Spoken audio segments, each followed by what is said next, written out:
ለዛሬ ዘርላቸው የቀረብነው የሳምባ ምች ወይም ኒሞኒያ በሚል ርዕስ ይሆናል። ሰላም ጤና ይስጥልኝ።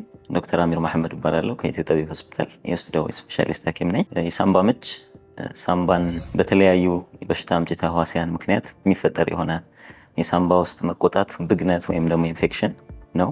በቫይረስ ምክንያት ሊመጣ ይችላል፣ በባክቴሪያ ምክንያት፣ ፈንገስ እንዲሁም አንዳንድ ጊዜ ቲቢም ያንን ሊያመጣው ይችላል። አንዳንድ ኬሚካሎች ከአየር ቧንቧችን አልፈው ወደ ሳምባም ሲገቡ ሳምባችን ኢንፌክሽን ወይ ብግነት ሊገጥመው ይችላል። ያንን ኒሞኒያ እንለዋለን። ታዲያ አንድ ሰው ኒሞኒያ ሲይዘው ወይ ሳምባ ምች ሲይዘው ምልክቶቹ ምንድን ናቸው? ለአንድ በሽታ ብቻ ማንሰጣቸው የተለያዩ ምልክቶች ሊኖሩት ይችላሉ። ትኩሳት፣ ብርድ፣ ማንቀጥቀጥ፣ የምግብ ፍላጎት መቀነስ፣ ራስ ምታት፣ ሰውነት መቆርጠም፣ መገጣጠሚያ ህመም፣ ለነገሮች ያለን ተነሳሽነት መቀነስ፣ እንዲሁም ደግሞ ሳል፣ አክታ ያለው ወይ የሌለው፣ አክታ ካለውም ደግሞ ወይ ነጭ አክታ፣ አንዳንዴ ቢጫ የሆነ ወይ ደግሞ ደም የቀላቀለ አክታ ሊኖረው ይችላል። እንደ ምግል የመሰለ ድፍርስ አክታም ሊኖረው ይችላል። ከዛ ውጭ ሲተነፍስ ህመም የሚሰማው ከሆነ፣ አየር ለማስገባት ለማስወጣት የሚቸገሩ ከሆነ የሳምባ ምች መገለጫዎች ሊሆኑ ይችላሉ። ከዛ ውጭ አንዳንድ የትልልቅ ሰዎች ወይ ደግሞ የተለያየ በሽታ ተደራራቢ ችግር ያለባቸው ሰዎች ከትራንስፕላንት በኋላ መድኃኒት የሚወስዱ የካንሰር ታካሚዎች፣ ኬሞቴራፒ ላይ ያሉ ታካሚዎች አሁን ያልናቸውን ምልክቶች ሙሉ ለሙሉ በቀጥተኝነት ላይ ያገኙት ይችላሉ።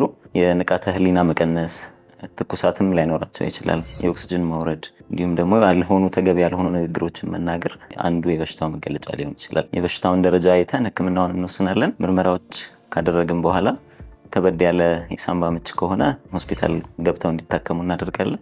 ከዛ ውጭ ለውጭም መድኃኒቶችን ወስደው እንዲታከሙ ልናደርግ እንችላለን። ስለዚህ እነዚህ ምልክቶች ያሉባቸው ሰዎች በአቅራቢያው የጤና የህክምና ማዕከል እንድትሄዱ እንመክራለን። አመሰግናለሁ።